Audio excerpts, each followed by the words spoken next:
Thank you very much for the introduction and for the intro.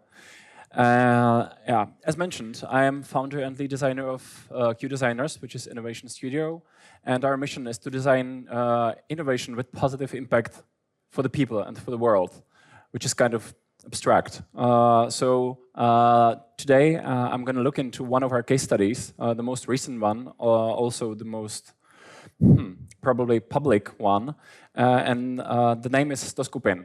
It's an NGO, and let this be a story from the beginning to this day, let's say. Almost 2.5 years ago, when the war in Ukraine started, we wanted to help, because that's kind of our mission, our purpose.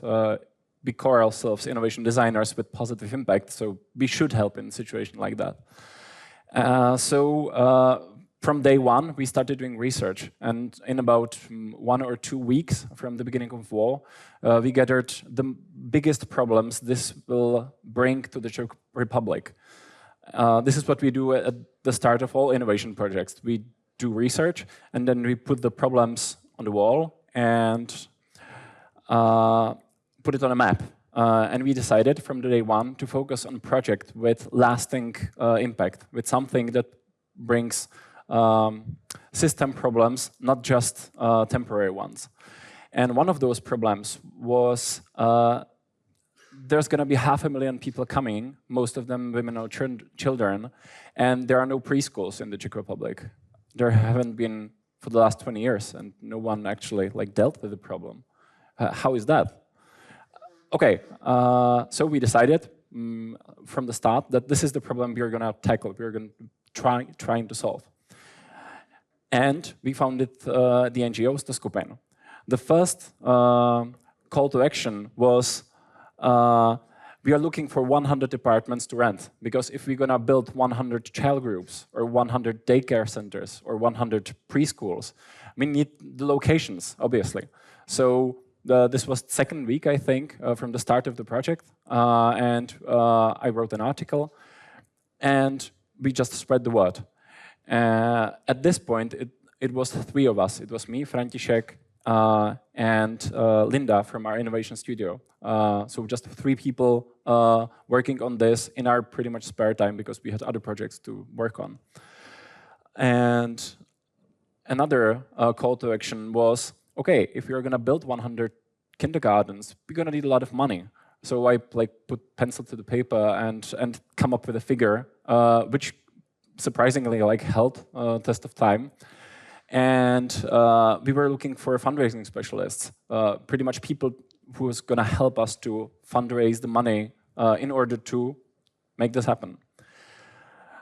Then we organized a press conference because we had some new, interesting informations to tell to the world. But we didn't know any journalist in the topic of education and preschools and social innovation, pretty much. So we just asked around, and we pinpointed a date. It was the 21st of May, I think, which is the International Children's Day or something like that. So it was kind of fitting.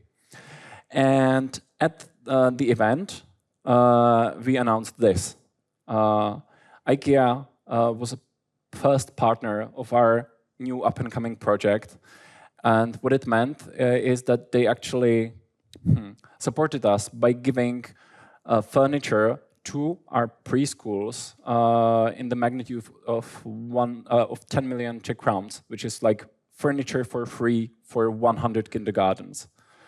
First big announcement, first big partner. Most important news at the time. It was 2.5, maybe 3 months since the beginning of war and since we actually started working on the project. So we started to gain some traction with this. But in the month, we ran into mafia, because we were scouting the locations, and at one of the cities in the Czech Republic, we were actually about to sign a contract and actually about to open the first daycare center. But at the last moment, one of the deputies of the city, he just crossed our point from the pretty much from the meeting. So they haven't signed our request, thus we couldn't get the money because of that. And later on, it became apparent that the person who actually did this, who actually like striked our point from the meeting, he owns a private preschool. So he kind of like get rid of the concurration, whatever. So that was our first mafia encounter. And then we started visiting events because it was like in the end of spring, so we needed to spread the word and gather more partners, gather more locations, get more people into the project. At this point, it was like 8 of us, I think, and still most of us from our innovation studio. So in this moment, I was hosted by 42 different events, most of them conferences, within 6 months, I believe. This was one of them. And they gave us 2 minutes on stage, but it was enough to reach new people, new companies. And the message spread. And sometimes during summer, we got invited to the House of Representatives to speak on behalf of preschool education in the Czech Republic on this event and to help to formulate the new law which actually governs daycare centers and preschools and other forms of daycare and education, which was super cool. It was like a recognition of what we do, what we are trying to do. But at the same time, we haven't had a single preschool opened. So this was our first one. This was Ivan, and he was like working hard on like making it happen. And I was hoping, like fingers crossed, that he's actually gonna make it happen in time. So when we go to the House of Representatives to talk to the politicians, we are going to have at least one to like prove that we actually do this. Anyway, that was fun. And soon after, we opened our first 2 daycare centers and child groups. And then we got into the House of Representatives and we spoke to politicians for the first time and so on. Then we opened another 2. This was sometime in October, I think. And the team was about 12 or 15 people at this time. And then I spoke at the House of Representatives again, and I kind of shot myself in the leg because they were discussing new rules specifically about safety, and I kind of like asked the question, hey, this new rule which will lead to 200 to 300 child daycare centers closing, isn't it like a little bit harsh, like in a situation where there is like 40,000 spots missing in the like system of preschool education? Is this the right time? And I get completely obliterated by the chief spokesman of the fire department of the country. This was second most read article I wrote. For some reason, people always like to read about like failures and fuck-ups. And then we opened another 2. This was in Vyškov, which is nearby. And then we encountered this. The first estimation of the budget was correct, but we were half a year behind. So we ran into a typical startup program because we had like a runway, basically, of capital, and the business model of this is sustainable in the long term, but in the short term, we were like half a year's budget short. So, and we knew this like half a year in advance. So I wrote about it and just spread it with the public, hoping someone is going to reach us and maybe suggest a solution, which actually happened at the end. But in the process, I really scared all the people employed in the NGO at the moment because I didn't, maybe I underappreciated their concerns. So our people employed in our daycare center here in Vyškov and in Prague and in Karlovy Vary, they read the article and obviously got scared. Does this mean that we're going to lose our job in like 3 to 6 months or not? So I had to kind of assure them that this is never going to happen, that this is relating, this relates just to opening new preschools, not to our existing preschools, whatever, a big lesson to me, or for me. And on the back of this, we were designing new mission, vision, and strategy for the organization. We were designing new processes. We were hiring new people. We were designing new roles in all of this. And at this point, it was like 30 or 40 hours of us, I believe. This is the beginning of this year. And it was a lot of like organization design and custom experience design and UI and UX, and all new preschools got new websites and new processes for new parents, and we are doing events in all of our locations. So it's like a lot of people doing a lot of things throughout the country, and trying at the same time keep quality of care for the people, for parents and for children, and at the same time to grow the organization. And those two are not always like, yeah, you have to balance them really, really carefully. And next thing we did was that we built a team of educators, because as it became apparent, we need a team of specialists to support all of our preschools throughout the country, to have someone who can like give them advice, or just like check if they are doing okay, or provide them with some education or support. Anyway, so we hired some new people, and then we designed our new educational course for nannies, because one of other problems we discovered is, yeah, problem one, there is severe lack of preschool and daycare centers, and problem two, there is also severe lack of people who could work at those like daycare centers. So if you're gonna open new preschools, we also have to educate more people. And the second problem is, even though there are some people who would be like capable of doing that, our standards are somewhat higher, like order of magnitude higher than what is available on the market. So we designed our new course for nannies. This was the first one. Since then, it was 3 or 4 more rounds. So we managed to educate like 50 or 60 of them already.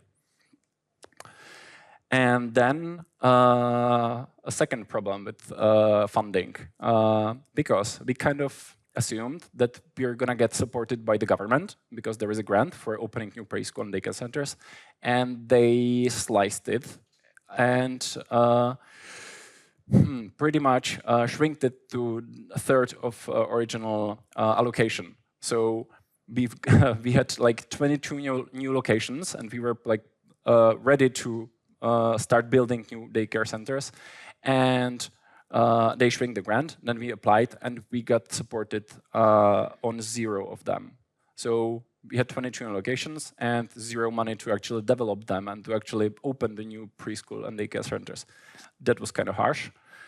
Long story short, after pretty much half a year, we managed to strike a deal with the Vala family and SICO, the founders and managers and owners of SICO. And they supported us, and because of them, we are opening 22 new preschools. 2 months ago, we just opened the first company preschool with product board, and this is where we are now. It's 2 years and 4 months, I believe, since the beginning of the project, and this is one of them. In Qdesigners, there are a couple more projects, but this is the largest one, and also this is the one I'm personally involved since the day one, because I kind of had the idea, so I have to stick with it till it's done. And the point of the story, maybe it's up to you, I guess. But at the beginning of all this, I believe that if we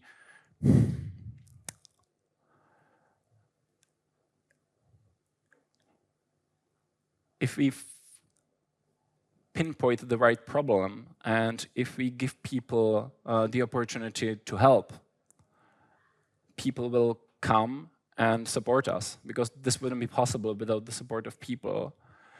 And there was some points on the journey where I had where I had doubts. It was like close to failure. Like at least 2 times, it was like, if we can't get the money in a couple of days, we're gonna have fire like 60% of all people. And then we did. So it was close to failure, but we managed to make it happen. So the point would be, don't be afraid to trust, because if you're working on the right problem and if you give people the opportunity to help, eventually they'll believe and they will help you. And if not, maybe you're not working on the right problem. So this is me, and I'm writing the story since the beginning. This is the link to the newsletter from the day one, and all of the pictures you saw were blog posts. They were articles detailing the story from the beginning to this day, and I will continue, at least until we're done. So thank you very much, and enjoy the event. Jindřich Fialka, ladies and gentlemen, thank you for your speech. Please take a seat, because we now open a Q&A session. Throughout the whole conference, you can ask the speakers anything you want through the Eventee app. A lot of them already did so, so let's address at least a few of the questions. So, what was the most difficult challenge you faced, and what key takeaway did you gain? Whoa. A hard one. Okay, the most difficult challenge. There's a couple of them. One of them is definitely the first round of fundraising. Like you have the idea and you believe that you are actually like that you can make it happen, but you don't have any proof. You have your previous work, hopefully, and you have like some friends and family and fools, which is the first like group of people who you're looking to support you. Yeah. But other than that, you have just your word. So yeah, the first round of funding. Another question, you mentioned that your first collaborator was IKEA. How did you manage to get such a big company on board? Yeah, this is pretty much due to the advantage we have, because we founded skupin from our innovation studio, Qdesigners, which works with IKEA for the last 7 or 8 years. So we already had the connection, we already had, yeah, we knew the people. Mutual trust. Yeah, it actually took one phone call. On one phone call, I got the regional ESG manager to sit with me on a coffee, and on a second meeting, we actually signed the contract. Wow. So thanks to Bara. You got the right number, yeah. Right phone number, okay. Okay, up next, what inspired the skupin project to focus on community-driven childcare? Because we believe this is the right way to do it. Simple as that. Yep. Okay. Yeah, children are not supposed to be closed somewhere in a closet and not making contact with other like people in the world. Yeah, the point of preschool education is to actually make first friends and to learn to interact with other people and to learn that you actually can trust them and to set the right boundaries and so on and so on. So kindergartens and daycare centers are supposed to be open. Yeah. Oh, that's an interesting one. What design principles guide the skupin team in their work? This is also the advantage of like founding a company from design and innovation company again, because all of first employees of skupin were all designers. So we were all like business designers, UX and UI and custom experience designers. So all of us knew how to like prototype and test new ideas, how to like build new business models, how to rapid prototype everything pretty much. And interesting thing is that as we grew, as the team of skupin, the management team is like 30 people right now, and the overall it's like 200 people. Wow. So of the 30 people, it's like 6 or 7 designers. So it turned around. At the beginning, all of us are designers, but now in like the management of skupin, only 6 of 30 are designers. So sometimes we run into the problem that, hey, we should prototype this, but people who are not designers by like profession don't necessarily know how to do this. Okay, so thank you for your answers. Thank you for sharing the very interesting journey behind skupin, and good luck with your work. Thank you. Jindřich Fialka, everyone. Thank you.